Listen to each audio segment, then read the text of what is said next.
안녕하십니까. 사이버 한자친구 엄지철입니다.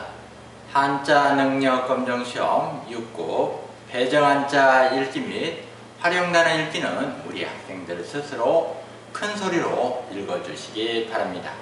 오늘은 6급 1학습으로 풀을 녹에서 쌀 밑까지 배워보도록 하겠습니다. 풀을 녹자는 실사변의 오른쪽 깎을 녹 또는 새길 녹자가 조합이 된 글자죠. 활용 단어를 보면 빛, 색을 써가지고 녹색, 풀을 녹이 앞이면 니은 녹 쓰시는 거 이제 아시죠? 두음법칙. 부수는 실사 부수. 쓰는 필수는 요 실사 변의 오른쪽 깎을 녹, 새길 녹을 쓰시면 되겠네요. 왼 거금, 오른 거금, 가로에. 이 글자는 부수에서 우리가 배운 돼지머리 개 또는 터진 가루를 변형으로 쓰면 이렇게 쓰죠.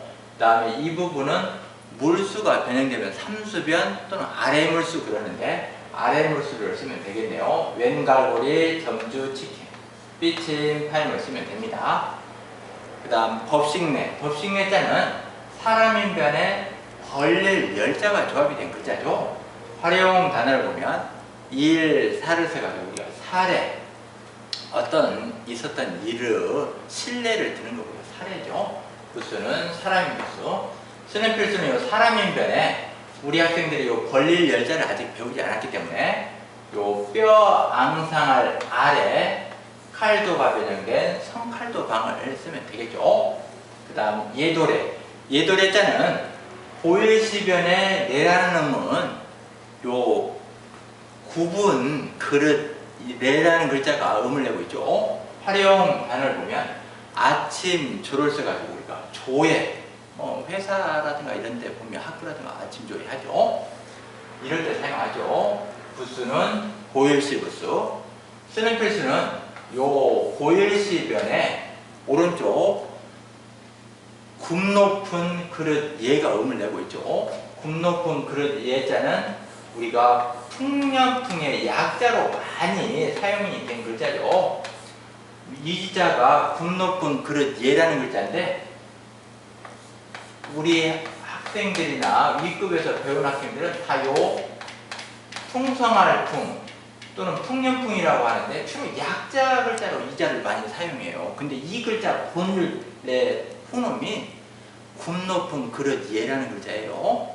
그래서 예라는 놈은 요 굽 높은 그릇 예가 예도래의 음을 내고 있습니다.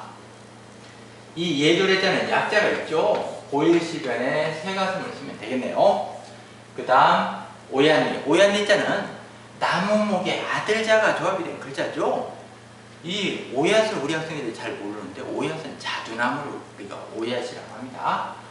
활용 단어를 보면 꽃, 화를 써가지고 그러니까 이화 그러면 자두나무 꽃을 이화하죠. 부수는 나무 부수. 쓰는 필수는 요 나무목의 아들 자를 쓰면 되겠네요. 그 다음에 이알리. 이알리는 우리가 날카로울 리라고도 하죠. 왜? 벼와 변에 요 칼도가 조합이 되는데요.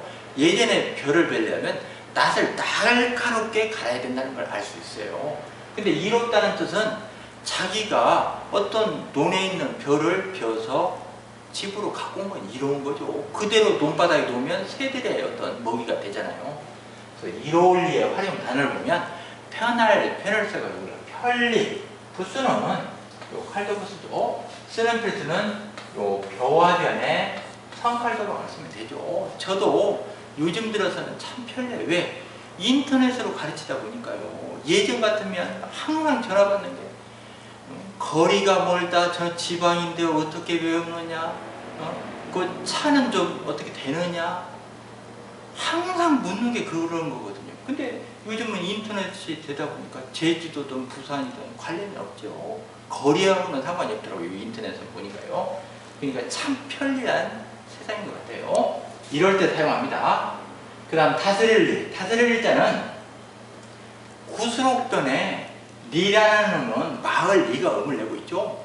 활용 단어를 보면 땅, 지를 쓰고 지리. 우리나라는 중국과 일본의 중간에 샌드위치된 어떤 지리적인 영향 때문에 전쟁이 그렇게 많았었죠.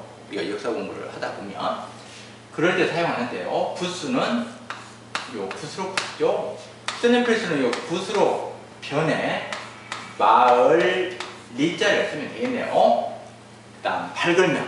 발글명자는 해일에 달, 월이 조합이 된 글자죠. 또는 학설이 해일이 아니라 어떤 창문이다 해서 창문 틈으로 달빛이 비쳐 들어오는 게 밝다 해서 발글명이라고도 합니다. 활용 단어를 보면 이를 시를 써가지고 실명하면 시력을 잃는 거 우리가 실명이라 하죠. 부수는 우리가 해일 부수예요. 왜? 해와 달 중에 어떤 것이 더 밝느냐? 해가 더 밝죠. 그러니까 해일 부수였죠. 쓰는 필수는 요 해일 변에 달, 월을 쓰면 되겠네요. 그 다음 눈목. 눈목은 사람의 눈을 보고 만든 글자죠. 활용 단어를 보면 제목, 제를 써가지고 제목. 부수는 제부수죠. 쓰는 필수는 세로에 오른쪽, 가로에 가로에 쓰면 됩니다. 그 다음 들을문. 들을문자는 문문 몸에 뭘로 듣느냐? 귀로 들으니까 귀자가 조합이 된 글자죠. 활용 단어를 보면 새 신을 써요. 신문. 우리 아버지는 아침마다 신문을 읽는다 할 때 이 새신 들으면 써야죠. 부수는 귀부수. 쓰는 필수는 요 문문 몸에 귀 이자를 쓰면 되죠. 요 안에 입구가 들어가면 입으로는 물어보니까 물을문. 요 안에 해일이 들어가면 문 사이로 해가 비쳐 들어오니까 사이간이라는 글자죠. 혼동해서는 안 됩니다. 그 다음 쌀미. 쌀미자는 쌀에 나달의 어떤 줄기와 나달에 붙어있는 어떤 쌀의 모양을 보고 만든 글자죠. 활용 단어를 보면 흰 백을 써지고 백미 그러면 흰 쌀을 백미를 하죠. 부수는 제부수. 쓰는 필수는 왼점 오른점 가로에 세로에 삐침 파임을 쓰면 되죠. 이 쌀미차도 우리가 분해를 해보면 8팔에 10에 8팔로 분해할 수 있죠. 그래서 88. 우리가 88세를 미수라고 합니다. 쌀미 목숨수 써가지고요. 또는 농사꾼이 우리가 벼를 모내기 해서 탈곡해서 우리가 먹기까지는 무려 88번의 농부님들의 손길이 갔다는 걸 알으셔야 돼요. 그래서 우리가 점심시간이든 저녁시간이든 아침시간에 식사하실 때 그 쌀 한 톨이라도 흘려서는 안 되겠죠. 왜? 농부님들의 그 88번의 수고가 있었기 때문에 그렇죠. 우리 학생들도 집에서 공부를 하실 때 정자로 딱 한 번만 써보시기 바랍니다. 감사합니다.